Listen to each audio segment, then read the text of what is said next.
Our next speaker is Anukriti Hittal. She goes by Anu. A couple things about Anu is she's currently a scholar at the East-West Center. She's been an active observer at the United Nations Framework Convention on Climate Change at Paris, Bonn, and Lima. She teaches environmental studies and is intensely interested in issues of climate change. She also has a weekly show on Think Tech that people should tune into. She's going to talk to you about COP21, Paris Agreement. We think it's critical that she explain the details of this event, helps us understand what the world is doing to address the issues related to climate change. So, without further ado, we have Anu.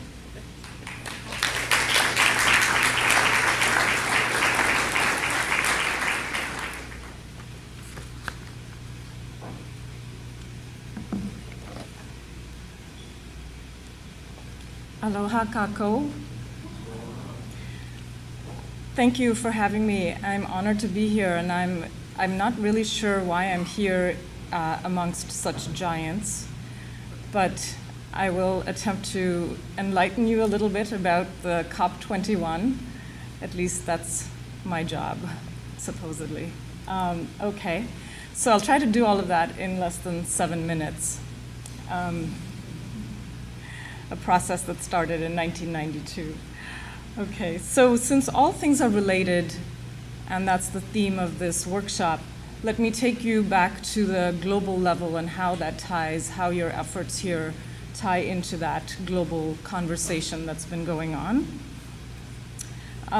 This is, of course, when the Paris Agreement was signed, this is what bureaucrats look like when they party. So,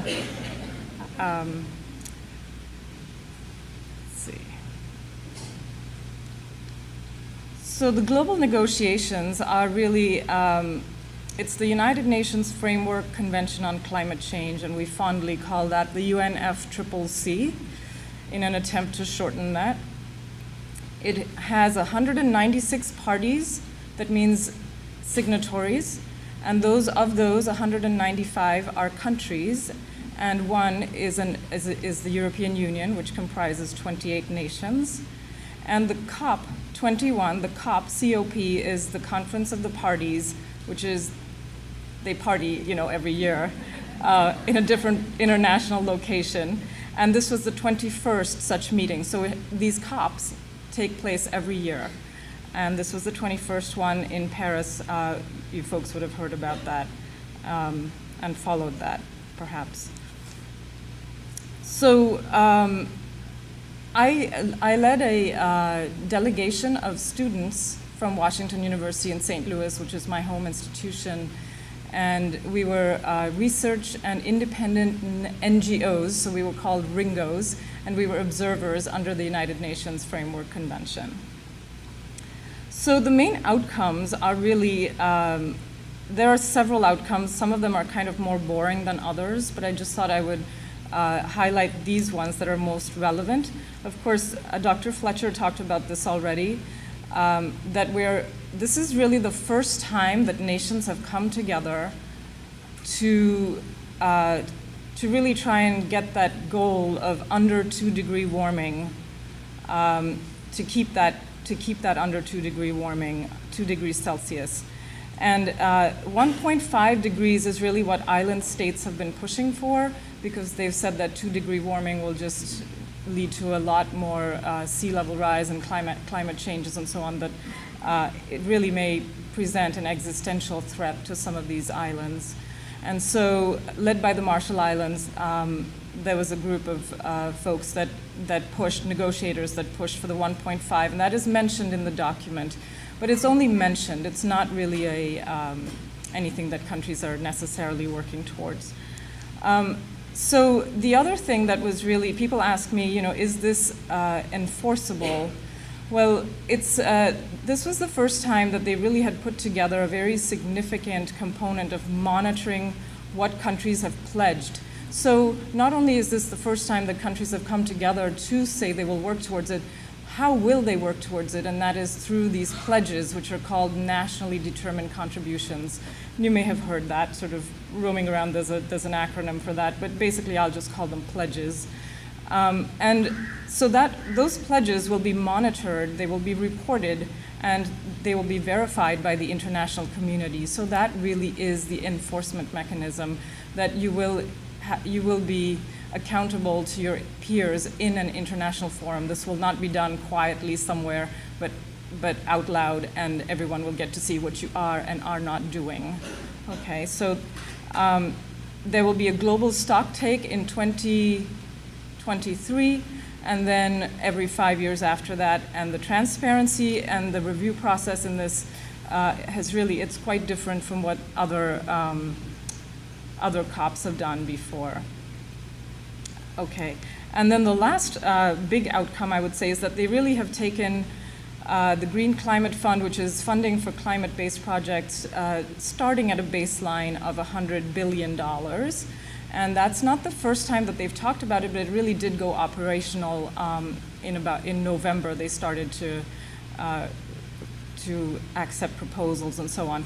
But they're also, so this time they decided that the 100 billion was going to be a baseline, not that that was going to be the ambition. So those were the main outcomes, I would say. The small island states actually had some influence in all of these negotiations. Aside from that 1.5 degrees that I mentioned, they also helped to simplify the channels of funding from this GCF, or the Green Climate Fund. So unfortunately, Hawaii doesn't really fit into that because it's part of the United States, but for other island nations and our neighboring countries here in the Pacific, this is significant. Also, there is a strengthened mechanism for loss and damage, which is what happens when you face climate-related events. And there was no money actually associated with that, because anything with money in this new agreement would have meant that the US would have had to go back to ratify this treaty from Congress, and we kind of know where that would have gone. So we didn't, nations were very conscious of trying to bring the two big players into this, which is the United States and China. So I'll talk more about that in a second. So just a quick, really short story about a very long process. So in 1992, when, as Nainoa Thompson mentioned, his friend Lacey Veach was telling Hokulea that they should be doing a worldwide voyage, leaders met in Rio and signed the UNFCCC. So this is a process that goes back some years. And it's surprising when you say, oh, this started in 1992, and only now in 2015 they have come to agree that all nations must do something. So this is just the time scale that we're dealing with when you deal with 196 parties and human beings. So that's when that was signed, and it was just a very broad agreement to do something. In 1997, the Kyoto Protocol was signed, and that was really developed countries cutting back on emissions, or pledging to cut back on emissions. The US, as we know, did not sign that, and at the time China was not part of this. So really the two big emitters now were not included in this Kyoto Protocol, so you can see why that was unsatisfactory. And so then in 2009, they had, so these are all COPs that are happening every year, but I'm just pulling out some of the key ones. COP15, Copenhagen, was sort of people might have heard, it was sort of a disaster. That was the year that Obama had come into office. He actually went into COP15 to try and save it. And they had a big old bust-up, a bureaucratic bust-up about it, and political leaders had to sort of come in and, quote, save the day, which wasn't really saved. And then in 2000, they decided after that in 2011 they were going to launch this process, so that at the end of it, and the process was called the Durban Platform. There's a longer name for it, but we don't need to go into it here. And at the end of that process in 2015, they said that there would be a new agreement, and that was the COP21. And that's where the Paris Agreement really was born. It was born from that 2011 process. Now, it doesn't actually enter into force until 2020. So Right now, what's going to happen is in April this year on Earth Day, it will be open for signing. So, I'm sorry, open for ratification. And what will happen is that all these countries will go back to their governments and go through their domestic ratification processes, and then they will come back and deposit this at the UN in some big ceremony. And it will be open for about a year, and then after that, they'll allow countries to come into the club. But essentially, if it's 55 countries accounting for at least 55% of global greenhouse gas emissions, so 55 and 55. So once that happens, then it will enter into force, and that's when the pledges will sort of come into play. Okay, so why was Paris a big deal, and how was this different from other processes? Just really briefly, it was an interesting time to be there because I think there was a real sense for let's make this work. This is a family of nations. It's peace at work. And this is something that, especially after the terror attacks in Paris, this had happened just a couple of weeks before the COP21. And I think there was a real sense to let's show the world that we can actually come together on this issue. So that helped.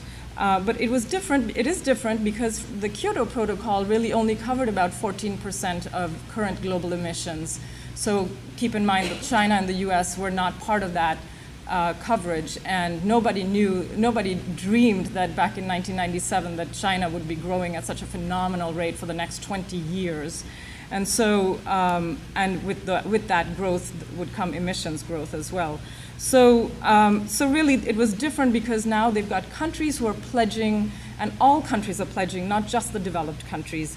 And it was different from the Copenhagen, the COP15 process because they realized it wasn't going to work that way, and without getting into too much technical detail, really that Durban platform which was launched was very transparent. It was so transparent, I would say, that even, and this is very encouraging for someone who's been watching this process since 1992, that we've been hankering for transparency as a civil society, and this really, sometimes the draft documents that would come out, they would come out at the same time, and parties to the convention would see it at the same time as we, the independent observers, were seeing this. And this is really, you know, things have moved. I mean, they're moving slowly, but they are moving. So I would say this was really a pleasure to see. And so it was very different. So on the topic of pledges, I just wanted to go quickly into, just to remind folks, you know, I'll just go very quickly through this. The Carbon Club, what I call the big four emitters, are China, the US, the EU, and India, and it's in that order. And the budget really for us to keep that 2-degree warming, to keep us below 2-degree warming, is about 100 billion tons cumulative. That means from now until eternity. That's how much carbon we can put into the atmosphere. Currently, we are expending about 45 billion tons. That's a 2012 number, so you can imagine we've already gone below that 900 billion. Okay, so on the topic of pledges, so what did the US, China, the EU, and India pledge? They're all different numbers, and they look kind of complicated, but I'm going to put them up there just because I just wanted to say that the basic thing is that the US says, let's cut emissions by 26 to 28% by 2025. So that's straight out cuts, okay? And China says, okay, we're going to reduce energy intensity 60 to 65% by 2030. So that's not out and out cuts. And they're basically saying we are growing until 2030. We are going to keep growing. We'll make it more efficient, but we'll keep growing. And then it's anyone's guess as to what they're really saying. Are they saying they will peak? Are they saying they will stabilize at that high growth? So those are the two. We're still not seeing equivalent cuts, okay? The EU has got something equivalent to the United States. It's 40% over 1990 levels. So again, you're looking at out and out cuts.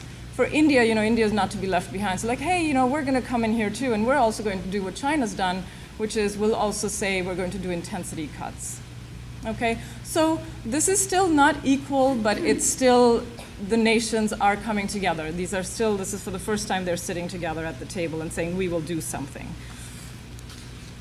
So the carbon pie, as you want to, if you want to call it that, is basically, if you look at it, China emits a quarter of the world's emissions. The US 14% and the EU 10%. So you look at basically China emits the same as the US and the EU put together. And in that little purple slice is India at 7%, and the rest of the world has got 45. Okay. These are all 2012 numbers. Okay, so you might then say, okay, you know, what was the Paris Agreement worth? Is it going to do anything for us? It's this big aspirational agreement, and what's the point of it all? So we're essentially, you know, other scholars have done this work too, and I'm also working on this, but essentially, what was Paris worth? It has bought us a little bit of time, okay? How much time, we don't know. We're thinking it's about maybe 5, 6, 7 years, but you know, don't quote me on it yet. I'm still working on the models. So it buys us a little time before we have to completely decarbonize. So folks, we're not talking about just cutting back on emissions. You know, we're really talking about moving the whole paradigm to a decarbonized economy, a decarbonized world. So, and that needs to happen soon. With the pledges we've got, that's not going to happen, you know, unless we completely decarbonize. And that, so I don't know, I guess I shouldn't say that again, but that's the same, that's what we've found. So it buys us a little time. It has brought countries like the US and China to the table. And it establishes some kind of a baseline for funding, okay? So I was looking at the funding numbers, and the Green Climate Fund is $100 billion every year starting in 2020. So what's been pledged so far, and it's about between 10 and 12 billion that's been pledged so far. So they're saying every year 100 billion will go towards some kind of climate, towards this thing that we're calling a high priority, right? Okay, so to put it in context, I thought, well, that's a lot of money, right? Okay, so let me see how it compares to these two things. And you know, I'm sorry if I'm making you hungry for lunch. I realize I'm standing between you and lunch right now. But in 2013, Americans alone spent $83 billion on beer.